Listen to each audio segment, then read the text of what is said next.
Our next speaker is Dr. Alan Baik. Dr. Baik is a non-invasive cardiologist with a special interest in cardio-oncology. He earned his medical degree at UCSF, where he was a Sarnoff Cardiovascular Research Fellow and completed a graduate-level thesis in molecular medicine. He then went on to complete a residency in internal medicine and a fellowship in cardiology at UCSF. Dr. Baik's research currently focuses on understanding ways that cells and tissues respond to states of low oxygen and why high oxygen is toxic to cells, tissues, and whole organisms. His talk today is titled Mechanisms of Oxygen Toxicity, Implications for Cardiopulmonary Diseases. Please welcome Dr. Baik. All right, thanks for introduction, and thank you for the invitation to present today. I will be discussing our work on mechanisms of oxygen toxicity and implications for cardiopulmonary diseases. In my talk today, I will first introduce the clinical relevance of oxygen toxicity, then delve into our in vivo model of oxygen toxicity, which was the hyperoxic lung injury model, then go into some detail about how we identify the 4 pathways that are most susceptible to hyperoxia using a CRISPR-wide knockout screen, as well as proteomics, and finally introduce our new and revitalized model of oxygen toxicity. So oxygen toxicity has broad clinical relevance. For example, in ischemia reperfusion injury, the burst of oxygen following reperfusion contributes to cardiac injury. That's estimated to be up to 50% of the cardiac injury at the time of reperfusion. Hyperoxia is also directly responsible for retinopathy of prematurity in premature neonates. So neonates who are born extremely prematurely have underdeveloped lungs, need excess oxygen for prolonged periods of time, up to weeks at a time. And this can lead to retinopathy of prematurity, and in worst case scenarios can lead to permanent blindness due to disarray of the vasculature in the eye. And finally, oxidative stress and hyperoxia have been implicated in mitochondrial disease. For example, in prior work by Dr. Jane, she showed that in primary ETC dysfunction in the NFS4 knockout mice, there is increased oxygen in the brain tissue itself. And when you correct that hyperoxia with inhaled hypoxia, there is a profound improvement in the neurodegeneration of the mice, as well as a 5-fold increase in their survival. So hyperoxia clearly is damaging in many certain contexts. In our work, we use supplemental oxygen or excess environmental oxygen as a model of hyperoxia toxicity. And this is clinically relevant in human disease. In fact, approximately 1.5 million people in the US are prescribed long-term supplemental oxygen for diseases like COPD and cystic fibrosis. And the control of these is actually not regulated very well at all. So people can go up and down in the amount of oxygen that they use kind of at their own will. And oxygen also is the most commonly used therapy in the acute setting as well. It is estimated that up to 20% of hospitalized patients are on oxygen at any given time. As a cardiologist, I see people who are on supplemental oxygen when they're admitted for things like decompensated heart failure, those who have myocardial infarction, and those who are survivors of cardiac arrest. So extremely common to see people on oxygen, usually for days at a time. So the lungs are particularly susceptible to hyperoxia toxicity due to their direct exposure to environmental oxygen. And so therefore, in order to most directly assess the effects of high oxygen in vivo, we started with the hyperoxia lung injury model. To establish this model, we exposed wild-type mice to continuous ambient 80% oxygen in the hyperoxia chambers for up to 5 days. And we assessed vascular injury with an Evans blue dye assessment. So blue dye is injected into the vein, and dye extravasation is then assessed in the injured lung. So the more blue you see is equal to more endothelial damage. And the bottom panel shows H&E staining, and this shows significant exudate and interstitial inflammation in the hyperoxic lung.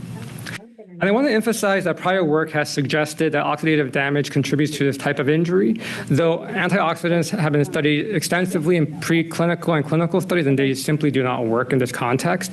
And this suggests that oxidative damage and reactive oxygen species are not the primary drivers of this type of pathology. So based on these findings and coupled with the clinical relevance of oxygen toxicity, we sought to answer the fundamental biological question of what are the mechanisms of oxygen toxicity. So we started with a genome-wide CRISPR knockout screen. We performed the screen in a workhorse cell line called K562 cells in order to identify the core cellular mechanisms of oxygen toxicity, and we followed this by validation in the described hyperoxic lung injury model. The knockout screen was performed by infecting the K562 cells with viral particles containing the Brunello CRISPR library. The cells were infected or normoxia, then cultured under normoxia or hyperoxia. And to measure the fitness defect, we compared the guide DNA abundance from day 0, 9, and 15. And so based on the differential essentiality score that we calculated, we identified genes and their pathways that contribute to the hyperoxia fitness defect. And so to explain that a little bit, so these are the genes that, when knocked out, cause a fitness defect under under normoxia, but they do not exacerbate the fitness under hyperoxia. And that's because those genes and pathways are already turned off. So additional knockout of that gene does not further exacerbate that fitness defect. We next performed gene pathway enrichment of these specific gene hits. And so this analysis revealed the following top pathways are inhibited under hyperoxia, as shown here. And when we looked at the list, the one that kind of stuck out to us the most was dipstamide biosynthesis. It's one thing that I'd never heard about. So of course, we want to learn more about what this was. So upon reading in the literature, we found that dipstamide is a unique post-translationally modified histidine amino acid that's found in only one place in the entire proteome, and that's on the eukaryotic elongation factor 2. And interestingly, the synthesis of dipstamide requires an enzyme that contains an iron sulfur cluster. And because of this, the reaction catalyzed by this enzyme cannot be reconstituted under aerobic conditions in a test tube. So then we looked at the genetic pathways that are perturbed in hyperoxia, and lo and behold, almost every single one require an iron sulfur cluster, and their genes rely on at least one enzyme that is an iron sulfur cluster dependent enzyme. And so this was the common factor that links all 4 of the specific genetic pathways that we identified that are inhibited in the CRISPR screen in hyperoxia. And here I'm showing where the iron sulfur cluster is located in dipstamide.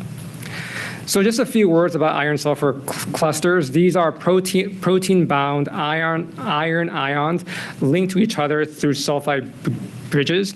They serve as cofactors, and they mostly serve as electron transfer cofactors, and also are important in redox reactions. So at this point, it was clear that these ISE enzymes seem to crash out in test tubes when exposed to environmental oxygen. So then we asked what happens to these proteins in cells and living systems. So to answer this question, we performed TMT proteomics with conditions that were analogous to the CRISPR screen. And so this volcano plot highlights the various ISE proteins that are significantly depleted under hyperoxia, so the ones on the left. And so as you can see, the most depleted ISE proteins are involved in the same pathways that are inhibited under hyperoxia based on the screen. And they also contain a 4-iron, 4-sulfur iron sulfur cluster, and this is denoted in red and purple. And importantly, there are more than 60 ISE-containing proteins, but these are just a few select ones that are the most oxygen labile. And so these results explain why these specific pathways are inhibited under hyperoxia. And that is because these pathways all contain at least one enzyme that contains a 4-iron, 4-sulfur iron sulfur cluster that oxidizes in the presence of oxygen. It leads to destabilization of the protein complex and ultimately to protein depletion. And so based on the congruence between the genetic CRISPR screen and the proteomics data, we identified these 4 pathways that are the most susceptible to oxygen toxicities. And these are 1, dipstamide biosynthesis, 2, purine biosynthesis, 3, nucleotide excision repair, and 4, the electron transport chain. And the proteins and pathways that are inhibited under hyperoxia are shown in blue. So we validated our findings in K562 cells, but then we were really interested to know this happening in vivo. So then we returned to our mouse hyperoxic lung injury model to validate these key findings.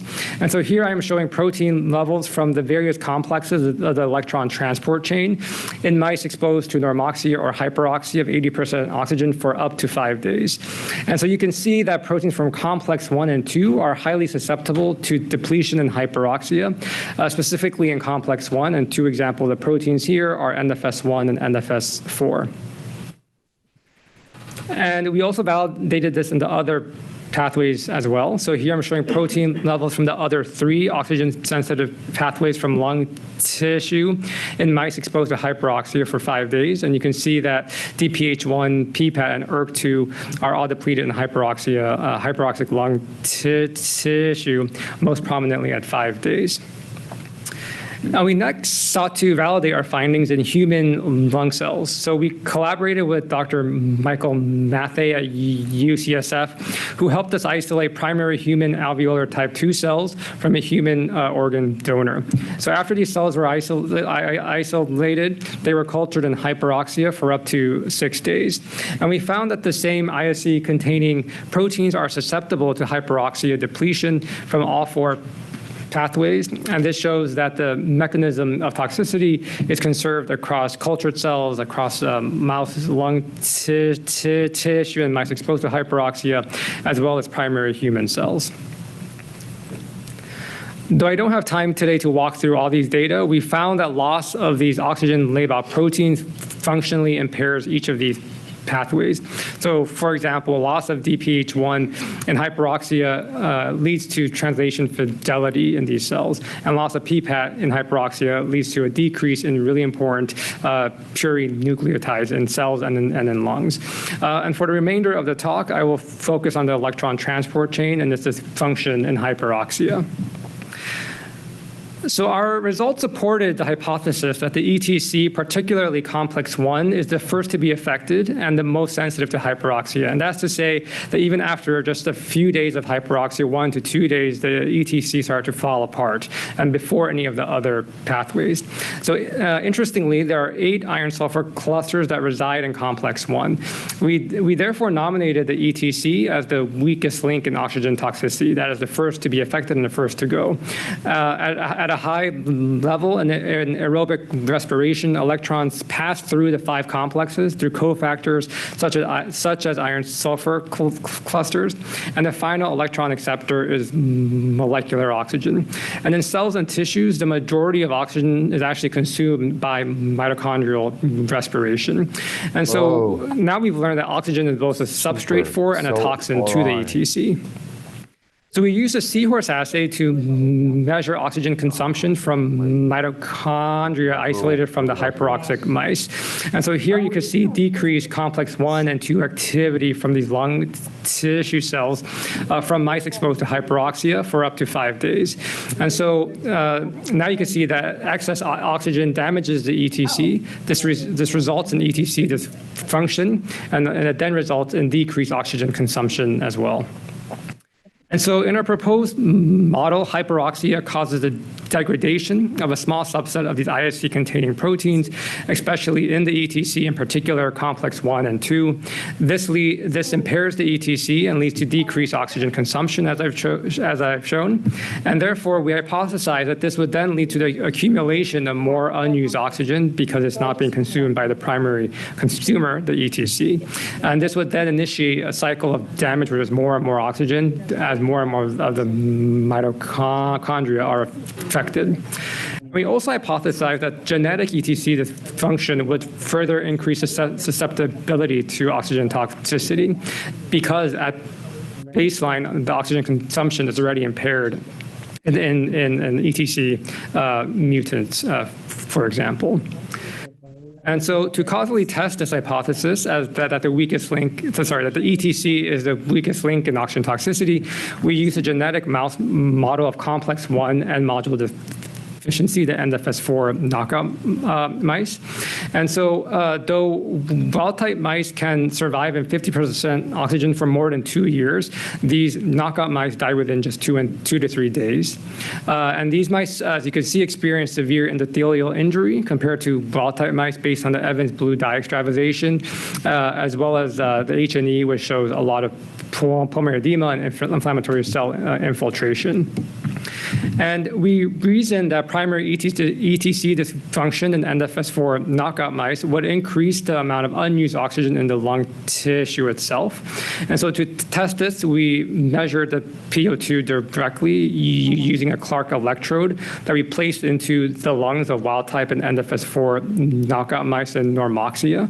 We then ventilated them at different amounts of FiO2, ranging from room air to 80%. And then we inserted a Clark electrode to see how the local oxygen varied between these two genotypes. And this revealed that that there was indeed increased hyperoxia in NFS4 knockout mice, which is in red, relative to wild-type mice in black. And this supports our hypothesis that primary ETC dysfunction decreases oxygen consumption, which leads to more unused oxygen in the tissue. And so we then hypothesized that when you have higher amounts of local PO2 due to ETC dysfunction, this should ultimately result in more oxygen in the other cellular compartments. And this is because oxygen can easily diffuse across membranes. And so once you have more excess oxygen, the other oxygen-labile proteins should then be affected. And so we isolated proteins from the lungs of wild-type mice and mice that were knocked out of NFS4 in normoxia. And we found that the same proteins that were depleted in their hyperoxia were significantly depleted in these NFS4 knockout mice.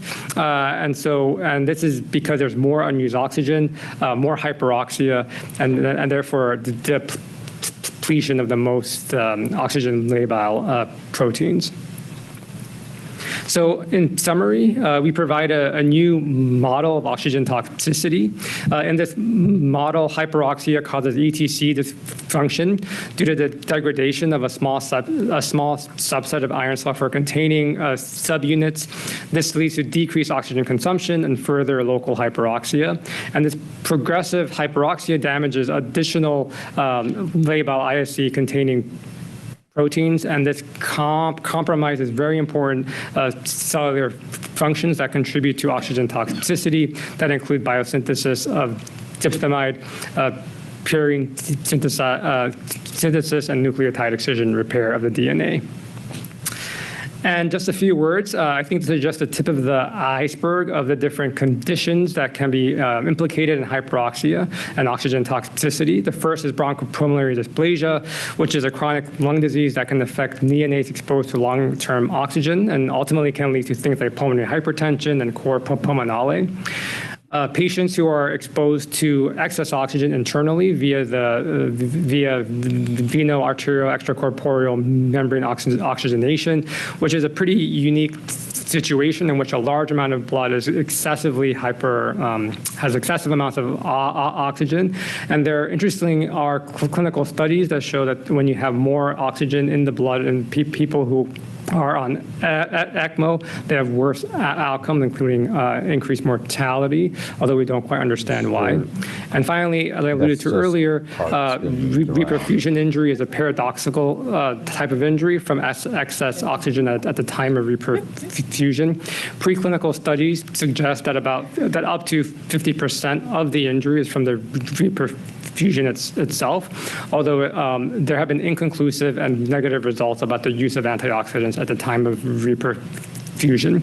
So as I look towards the future, I aim to better understand if the pathways that are most susceptible to hyperoxia are implicated in these diseases and if there's ways to treat this toxicity. And with that, I'd like to thank Isha Jain for incredible mentorship and stewardship, as well as Gali and Kirsten in the lab, who had an important role in our work, as well as the rest of the Jain lab and everyone else listed here. So thanks again. I'm happy to take your questions.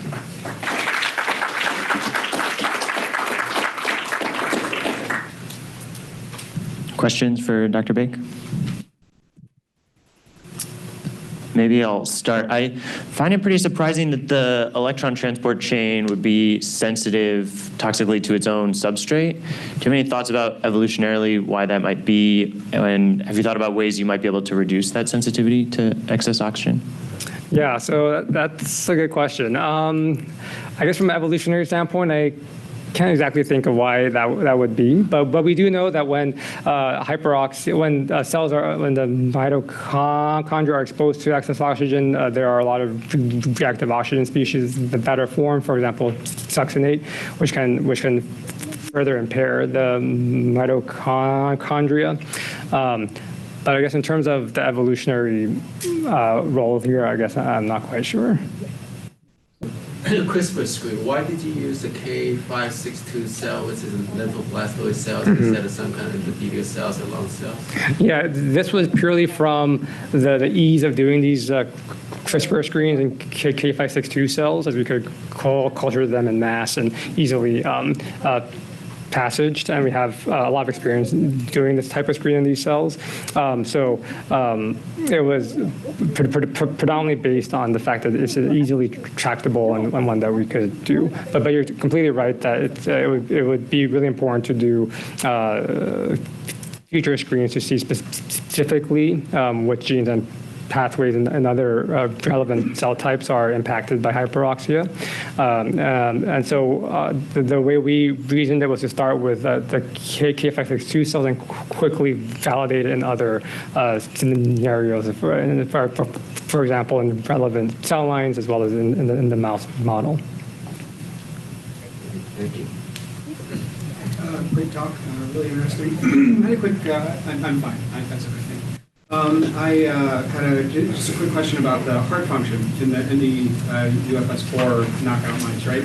So if you are getting, just decreased just structure of the lung, are you getting any feedback onto the heart in general related to just overall flow? Did you do any echo or anything like that to check heart function? Yeah, so we did not do echoes in our mice, and I think you're completely right that when the lung is impacted as it is in hyperoxia, it would have clear implications of cardiac function. Oxygenation would also be impacted to the heart and to the internal organs as well, especially at the 5-day time point. But that's something that we could look to do in the future. So the lung, it looks like the lung was pretty much completely dissolving. Did that right? Right. So is that just a result of just mito-UPR that's just gone completely haywire or something like that? Or the cells just degrading because of that? Yes. What's the actual function of apoptosis there? Yeah, in terms of apoptosis, we didn't look at that specifically, but in terms of how the lungs were, they were clearly edematous. We did various things like looking at pulmonary edema, and they're extremely wet. There's a lot of extravasation of fluid and blood and inflammatory cells, but the precise molecular pathways that are contributing to that are not quite known. Hi, this is Amit, and I have a question related to your new model, which you developed with 80% of oxygen. How you picked up this 80% of oxygen is good to go for the lung injury? Have you gone in a progression mode, slightly giving them 40, 60, and then you have gone up to 80, or you have directly jumped from 21 to 80%? Yeah, so prior work has shown that all mammals are sensitive to hyperoxia. So once you get to a threshold of around 60 to 70%, it leads to hyperoxic lung injury. So in our own hands, when mice are exposed to between 50 to 60% oxygen, they are just fine. They in fact live for 2 years or more. So there's a threshold at around 70 to 80% in which the lung toxicity is extremely apparent, and the higher you go, the more dramatic that is. And so that's how we eventually got to the mouse that we used.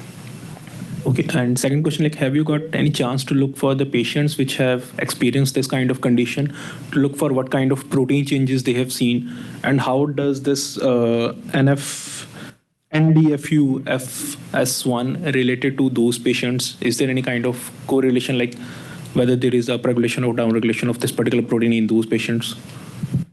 Yeah, so in terms of have we looked at tissue samples, we have not had that chance yet, but one could imagine that those who are given supplemental oxygen for a long amount of time. For example, those who have COPD or ILD could be ones that if we could try to get biopsy samples from, or from explanted lungs from them at the time of transplantation. It could be interesting to see if these pathways are inhibited from long-term oxygen exposure.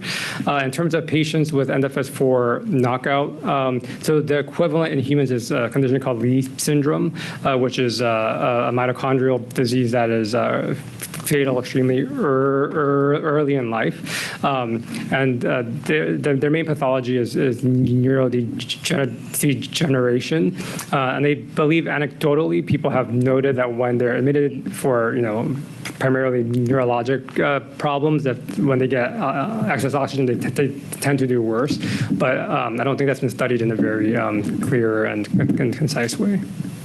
Okay. And last thing, what's your thought on, if you put these animals back again to 21% or slightly go for a pattern where you're going to reduce oxygen level, then does this model sustain over a period of time, or is this injury is reversible? It is actually. So when we reversed them even at 5 days of hyperoxia, we did proteomics on these mice, and then all these proteins actually normalize after a few days. And so the repair mechanisms are really unknown here, but it is a reversible problem. Thank you. All right, thanks, Dr. Baik.